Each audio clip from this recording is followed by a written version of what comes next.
Hello, hello. I am Bex Baker, your host. I am an adopter of two. I discovered very early on in our first adoption that there were no Christian podcasts set within the UK context discussing all things fostering and adoption.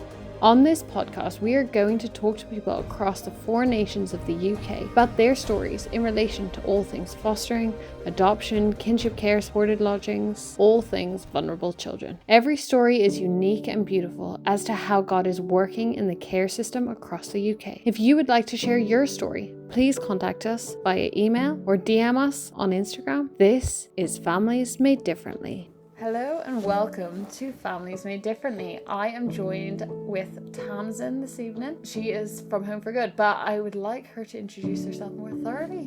Yeah, thanks so much for having me. I'm Tamsyn and I work for Home for Good. I've got obviously a London accent, but I have lived in Edinburgh now for 13 years. I just love Scotland and obviously love what I do with Home for Good, which I'll share a little bit about in a second. That's me. I love coffee. I love wild swimming. I've got a paddleboard. Yeah, got my wetsuit gear. Yeah, it's kind of the main things to know about me. Great. And how did you come to be an advocate for vulnerable children? Great question. To be an advocate for vulnerable children, I think a lot of it has been part of my family story. So my dad was adopted and he grew up in quite a complex family with his adoption. And then my mum, she grew up as well in quite a complex home, like single parent household, in a lot of tough experiences in her young years with very little money. And so I think the two of them growing up in that environment, I think it really shaped them. I think if you know anyone, and if we know anyone, we definitely do, who had complex starts to life, it leaves scars and wounds. And they were incredible parents, and there's a whole story to them that is also beautiful and redemptive. But I think seeing that growing up and hearing the stories from them, I think that God just broke my heart for children and for what they went through as children, and I just felt this real call to think about how we as Christians really wrap around children in different ways. So I think a lot of it was because of them, but then it naturally drew me towards people in my life that have kids around, and just knowing that it's such a present thing in the UK. That I think the stat in Scotland is 24% of children live in relative poverty, and so it's big. It's like not like a small thing. It's not just a few people, but there's just so many kids right now that are sitting in really complex environments, and so we need to listen to that and respond and do something about it. So I just felt like I wanted to do something about it. Great.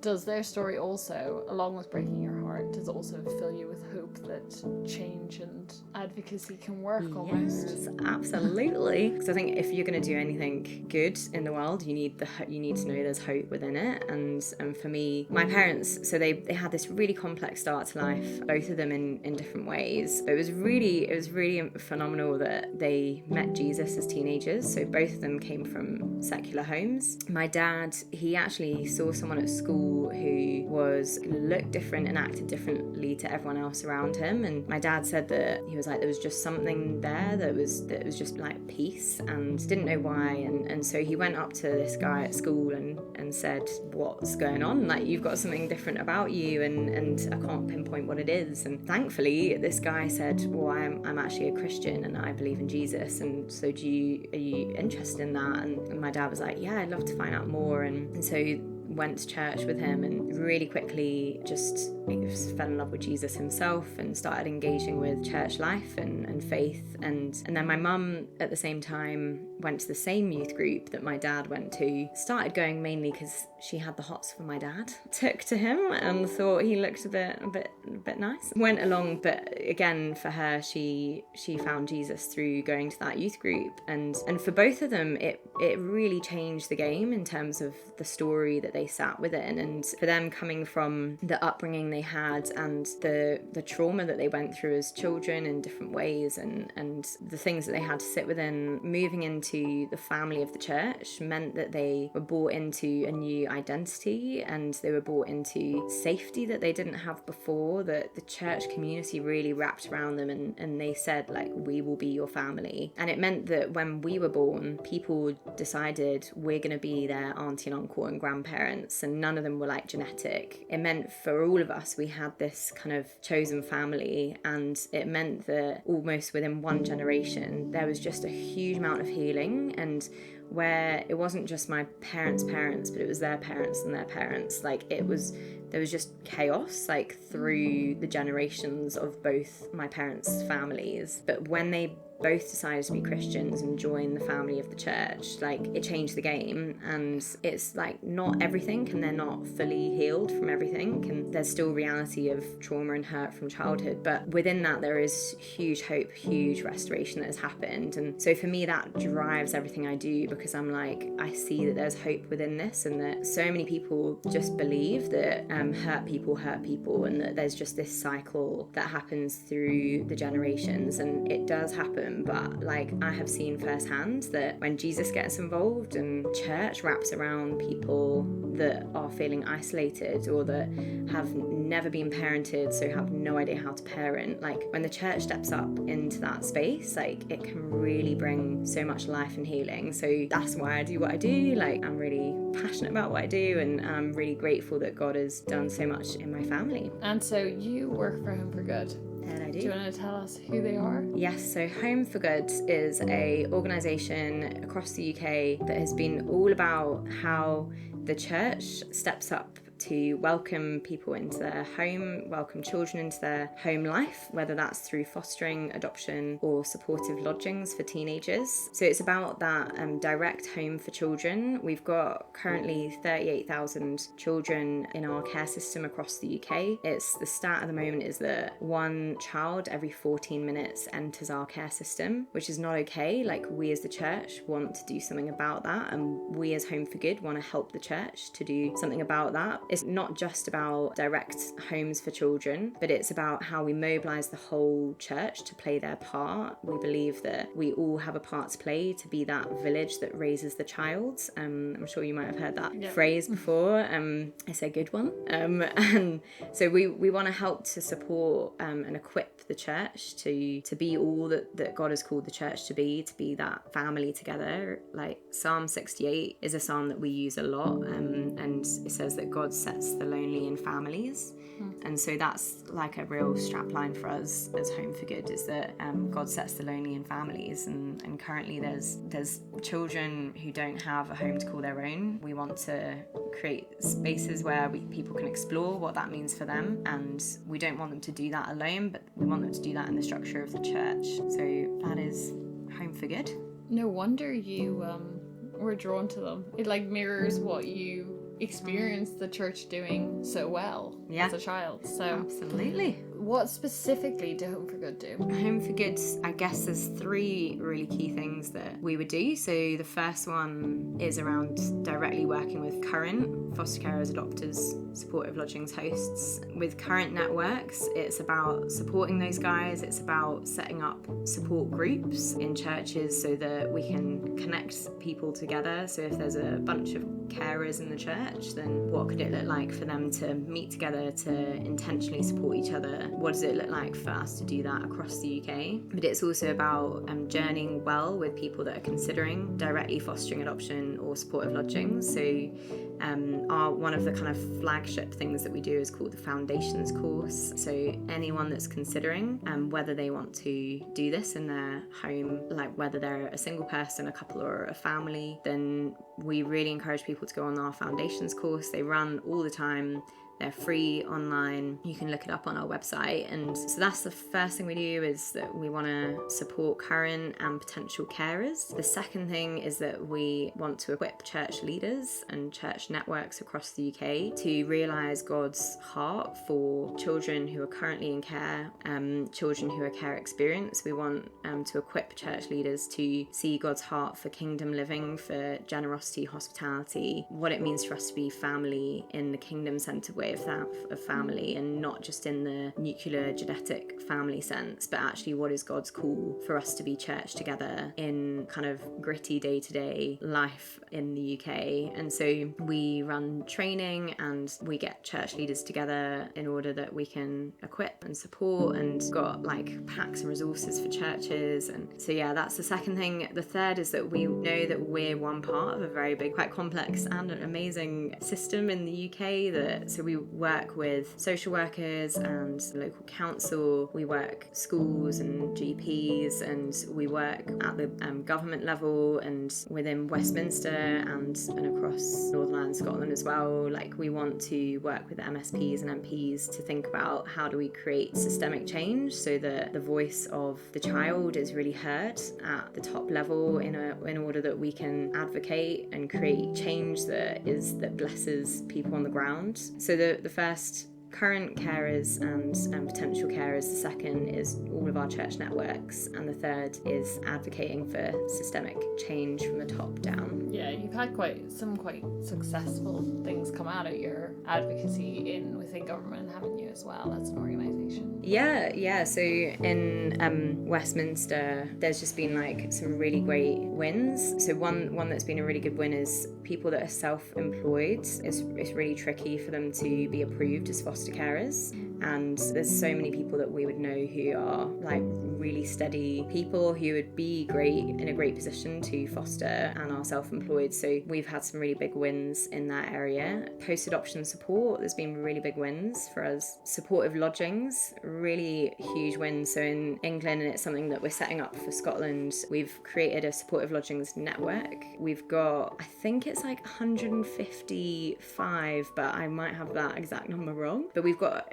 a huge amount of local authorities and independent agencies that are part of our network, and we're basically trying to make sure that the service is consistent across the board in England, and also making sure that local authorities are providing it as a service. So there's loads of local authorities that wouldn't have considered supportive lodgings, and we want to make sure it's on their radar, because there's so many more. The kind of age range and the weight of who's going into care for the first time is really shifted in the last 10 years. So there's quite a lot of teenagers and above that are entering the care system for the first time. We need to hear that and respond well. Supportive lodgings is usually needed, and we're doing that in Scotland as well, and we're starting to create a network of supportive lodgings. Do you want to just explain what supported lodgings is? Yes. Because adoption, fostering, we've kind of covered before, yeah. But supported lodgings we don't really talk about on the podcast. So. Yeah, I'd encourage you guys to consider if anyone's listening. Well, it's not we're avoiding it. We just haven't had a supported lodgings host on yet. There we go. Well, I would love to be a supportive lodgings host one day. But yeah, so supportive lodgings is the main three people that are under supportive lodgings would be, so it's 16 to 25 year olds, and it would be people who are care leavers, and then it's people who are at risk or likely to go into homelessness or currently homeless in that age bracket, and young asylum seekers. And so those are like the three main categories for supportive lodgings, and it runs a bit like light touch fostering. So it's, the idea is that so many people that are in that age group, they end up, there was like a big report that came out a few years ago where we were realizing that if you're a care leaver, but we know that anyone who has experienced care has experienced trauma or loss, and the likelihood that at 16 or 18 years old you're ready to leave care with all of the tools and resources you need to go into adult life is pretty tough. So we were finding out that loads of people were ending up either in homelessness or like caravans or barges, or there was just lots of unfit accommodation for that age bracket, and that wasn't okay. And so people were setting setting up this service called Supportive Lodgings, where the idea is it can transition people into adulthood better. It means if people have a space where they're not in like institutional care, but where they get to have like a home-based provision, then the likelihood that they transition with that emotional development, and where they can learn how to cook and clean for themselves, and where they know that there's a safe environment emotionally for them to come into and be supported in, you massively increase their chances of transitioning into adulthood in a stronger way. So supportive lodgings is a really great option for people to consider if they, like, some people are just like, wow, I could never consider adoption or fostering, but I have this heart to consider what I could do with my home setup and what I could do as a family, or I've got extra space, time, capacity. I think that it's just a really great thing to consider. So supportive lodgings, hope that made sense. Yeah, that was great. What story has impacted you most since you started working for Home for Good? My heart definitely is in the church. You might notice from my story of my family, I think that the church can be hard and tough at points, but I think it can be an absolute joy, and I think that it's God's plan A for bringing his kingdom on earth. And the story that really impacts me, it was actually the kind of original story of Home for Good. So it's how the organisation started, and so how it started was in Southampton. There was a group of Christians from different churches across Southampton that got together, and they went to the council and they said, we want to, as the church, be light and hope in this city, and so what can we do? Like, what is the need? Like, what's going on at a council level? And they said, we are really struggling to find foster carers, and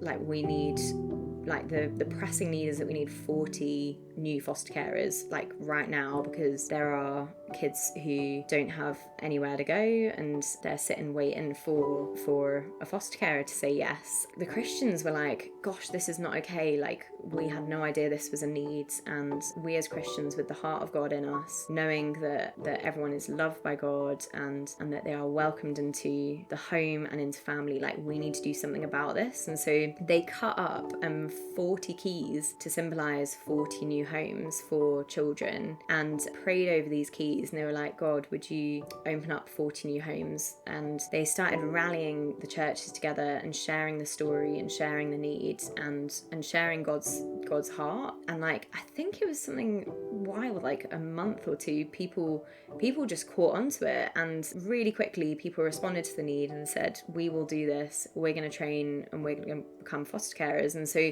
they got this whole amalgamation of different people from different denominations together, and they were like, we're gonna do this. And so they went back to the council, and they had framed the 40 keys, and they presented it to the council, and they said, we've heard your cries, we've heard your need, and we are responding, and so this is us saying we all want to foster. That was like 10 years ago, and I was in Southampton recently because my sister lives there. Still to this day, there's foster carers who are fostering from 10 years because of that call. And I love the story of it being, it's not about one church, it's about us together, and it's about knowing as Christians that we need to really, like, when God's hope doesn't stay in the four walls of the church, like, God's hope has to go out into the community, and we need to listen to the need in our community and then respond. And that was like, it's just really inspiring to hear, but also to know that it's not just a quick fix, but this has been like a lifelong call for loads of people in that community and in Southampton, and the fact that they're still going now, and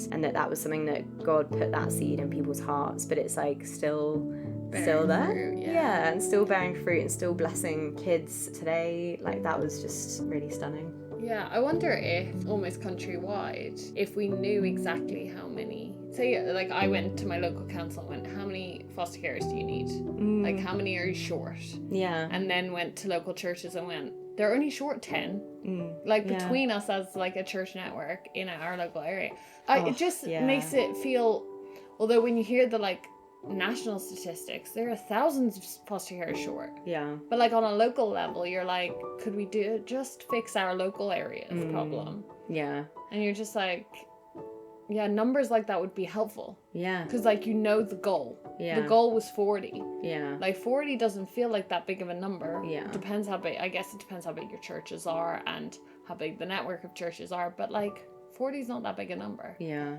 And it just takes one person to go, oh, I could be one of those 40. Yeah. That could be me. Yeah. And it can definitely happen, because it wasn't just in Southampton, but I was up in Aberdeen a few weeks ago, and they really caught on to this kind of home for good vision. And there was a guy called Pete Gregg, who is like a great church leader, and he went up and he shared this like real prophetic word with a church up in Aberdeen around like radical hospitality, and being like, what does it mean for us to actually truly open up our homes and be willing to be open-handed with what family means and what we have thought family should look like, and like what can it mean for us to welcome people to the table. And off the back of that, like a whole bunch of people around Aberdeen decided to foster and adopt. And it's not the same now, because this was a few years ago, but for a short time there was literally no children waiting for a home in Aberdeen, because the church stepped up and made a huge impact. And the fact that they could see that in the local authority, that they were like, literally there was no one in need of a home. So I'm like, there's so much that we can do, and there's so much hope in the church. And yeah, because the stories you often hear are like the opposite of that. They're like, this foster care has decided to take on another child and has like 6 children in the home because they're desperate. They're desperate, and like the local authority just are like, well, you have an extra bit of floor space there, any chance? And so that's what you usually hear. So it's kind of cool to hear the opposite of like, actually, if we as a church just rallied. Yeah.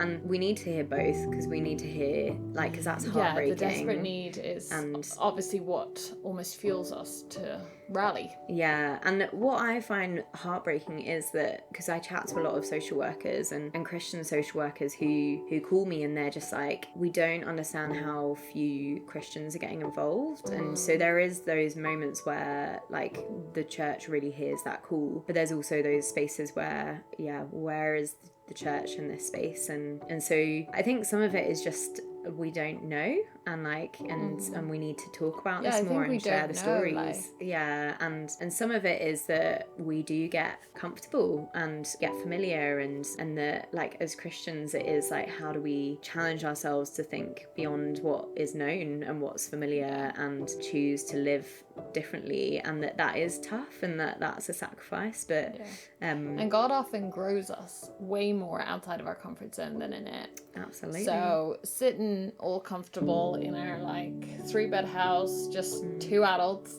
it's like God's not going to grow us there. It's like we need to fill those bedrooms, like bring in vulnerable children and really make a difference to actually sit in the discomfort so that God can grow us in it and through it. Well said. Love that. Yeah. Okay, how are you seeing lives and families shaped by the work you do? So many things. I think that often we can just share the breakthroughs. I think that when I do chat to like foster carers, adopters, supportive lodgings hosts, they'll always say that you take the good and the bad, and that you'll know that there's huge highs and huge lows. And I think it is important to be real about both. And so I've definitely seen like, and been privileged to see families transformed, and see those moments where people get to find safety. There was like one story where there was a child who, they don't know loads about his kind of younger years, but he was in a home, and he ended up being adopted. And for ages, I think it was like the first year where they were together, he would just gobble down all his food, and it was only after a year that he had like tomatoes on his plate, and he finally said like, I don't actually like tomatoes, but he was so afraid of voicing anything that was a no, because his environment that he grew up in wasn't safe. And so he was like shaking and afraid, because he was like, I don't like this, but he was trying to have a voice, and his mum felt safe enough to try and have a voice. And he like was stepping out and putting his toe in the water to say like, I don't think I like this, and his mum just gave him a huge hug and was like, that's okay, and you don't have to like that, and just held him. And that can feel like a small thing, but I think that if you're in that the well where you're trying to create safe spaces for children that haven't had a sense of safety, like those are huge wins. And to see shifts through the pain, and like I think that is amazing, and we need to celebrate those kind of moments. So that to me was pretty beautiful. Yeah. So you recently merged with Safe Families. What does that look like, and how has that changed what you do? I'm really glad that you have asked this question, because I've been so excited that we have merged. So you might not have heard of Safe Families, but Safe Families has been all about wraparound care for vulnerable families, and often families where the children are on the edge of care, and where if they don't get intervention, then those children might be removed from the home. It's families that are often isolated and at breaking point, and these are like birth families. And it's almost like we've been dating for years as two charities, and we've worked, because you're both Christian charities. Charities, like both trying to mobilize the church to look at what it means to be family, and to push people out of that space of it just being nuclear family, and thinking about how do we become, well, for Safe Families it was like, how do we become like extended family for people, how do we become that kind of auntie and uncle figure or grandparent figure for isolated families that don't have that. And then Home for Good was all about how do we become that direct family through fostering, adoption, supportive lodgings, and welcome people into our direct home. And so we've been working together for years, and often when people that we were supporting who were exploring something like fostering came to us, like they had often volunteered with Safe Families for years. Because when you're looking at fostering, people will ask, okay, what experience have you had up to date?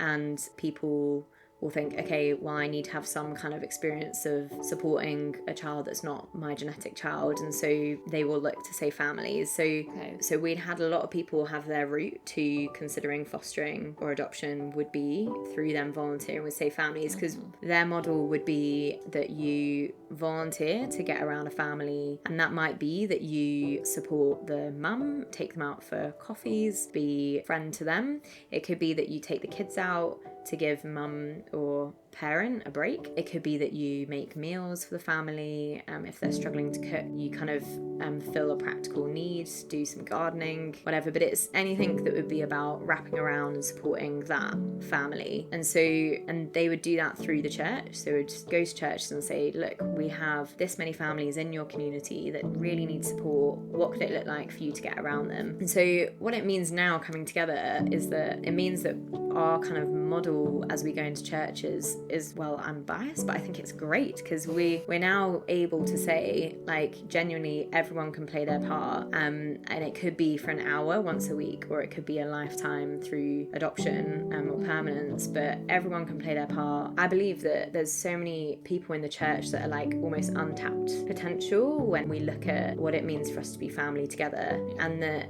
through Home for Good, I think sometimes it could have been quite a high stakes, intense invitation for the church and for Christians, because you're saying it's almost 0 to 100. You're saying, okay, you've had this setup of how you've done your life up to date, but now what would it look like for you to completely change that all around and welcome in a new wee one to your home? And that is great for some, but it's definitely not everyone's journey. And I think that for a lot of people, they need some stepping stones, or they need to kind of consider it in a slower way. And I think that it's incredible that we can now say, okay, well, that's okay, that might be something that feels way too intense and far off for you, but what could it look like 1 hour a week for you to just get outside your home, your environment, and go and be around a child who you can pick up from school, you can take them to the park and hang out with them. It'll hugely bless a mum that is just completely strung out. And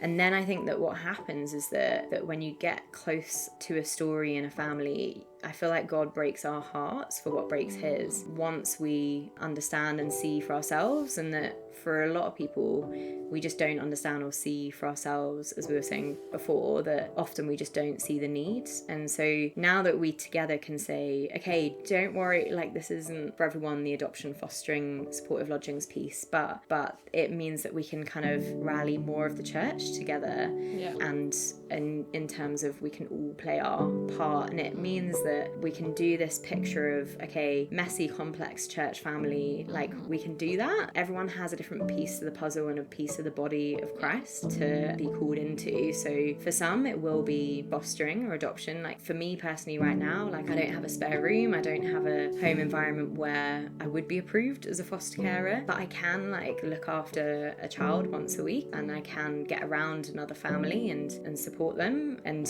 I was just planning, I had lunch with a mum and her 4-year-old today, and we were just planning, I was plotting and scheming with the 4-year-old, because I'm going to take them for a Saturday in a few weeks to give the mum a bit of time off. And it was really fun to be creating some fun plans with the 4-year-old. So yeah, that's kind of part and parcel us together to work with like-minded folk that get each other and get the heart of the church, get God's heart for vulnerable children, and to have a bit of a strategy together on how that looks in practice has been an absolute joy. So that's... Sounds so cool. Thanks. Might go sign up to volunteer with Safe Families. Yeah.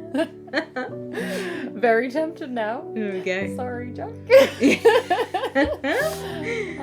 Well, that is actually the end of my questions. Is there anything else you'd like to add before we finish? No, I mean, well, if anyone wants to chat any more to me, then they're welcome to. And I guess you can just look for my name on our website. It's either the Home for Good website or the Safe Families website. I'm really passionate to chat to anyone, as I said, anyone who is considering as a Christian wanting to explore what this means for them in their home, anyone that wants to look at volunteering with us, anyone that is a church leader and wants to look at what does this mean for my church family, then yeah, really happy to have those conversations. But also would just love people's prayers. Like as we bring these two organizations together, I think that there's been so much life in that, to realize what a big thing we were saying is that we want to lay down like our stuff in order to serve the greater call of what does it mean to be the church and to serve God. And so we're really happy to be flexible with what our previous organizations have looked like and to move forward together. But we need